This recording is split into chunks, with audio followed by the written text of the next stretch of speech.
All right, today in class we went over fraction to decimal. Okay, we changed fractions to decimals. We know that fractions are just decimals in disguise, just like A, the capital A, is just the same thing as a lowercase a. They're the same thing, just in a different form. So we know that this fraction can be a decimal, and it can be the exact same number if we put it in decimal form. All right, so the way we learned is we said we need to label it first. We know that the top is the numerator. We know that the bottom is the denominator. Today in class we had fun with that, and we said that it's nerd always rides the donkey. And so we also know that inside the house, the nerd is always inside the house playing the video game. So the numerator always goes inside the house. And then the denominator's outside. So if we set this up to change it to a decimal, all we have to do is divide it, because we know that that line in a fraction means division. So we divide it. Numerator's on the inside, denominator's on the outside. We can't divide 4 into 1, so we're shocked that we can't do that. So we put our shocked face, 2 little dots or decimals. Put our shocked face, and then 4 does go into 10 though. How many times? 4 times 2. We do that little multiplication. 4 times 2 is 8. We subtract that. We get 10 minus 8 is 2.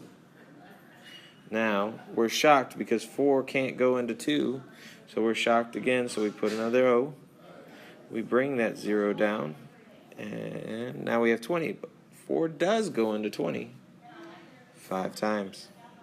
Subtract it out, and we get 0. Okay, so the answer, if we were changing this fraction of 1/4 to a decimal, it would be 0.25 or 25 hundredths. Okay? All right, next we're going to look at 1/5. This is the same one we looked at in class, just like the 1/4 was. 1/5, fraction to decimal, we label numerator over denominator. We know that the nerd is always inside the house, the numerator is always inside, and the denominator is always outside. So, in our house goes the 1, outside goes the 5 in our division sign. We're shocked because 5 doesn't go into 1.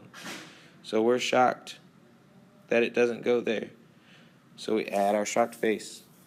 We add our placeholder 0. So does 5 go into 10? It does. It goes exactly 2 times, because 5 times 2 is 10.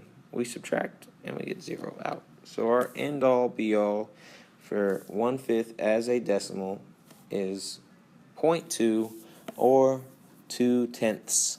2/10. 1/3 as a decimal. We label numerator over denominator.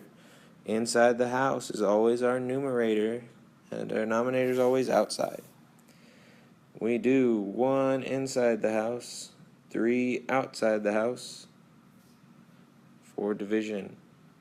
We're shocked because 3 doesn't go into 1, but 3 does go into 10.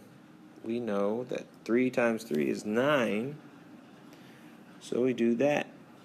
But Mr. Nelson, it keeps repeating. You're right. If it keeps repeating, we can write this decimal as 0.3 repeating. That line over our decimal tells us that it repeats. So our things that we learned today is that we always have our numerator or our nerd inside the house. It's always the one that is on top in our fraction. And our denominator is always outside. Our donkey is always underneath and outside the house. All right. Shout out. I want to shout out to periods 1 and 2. They were pretty great today. Okay? Shout out to periods 1 and 2.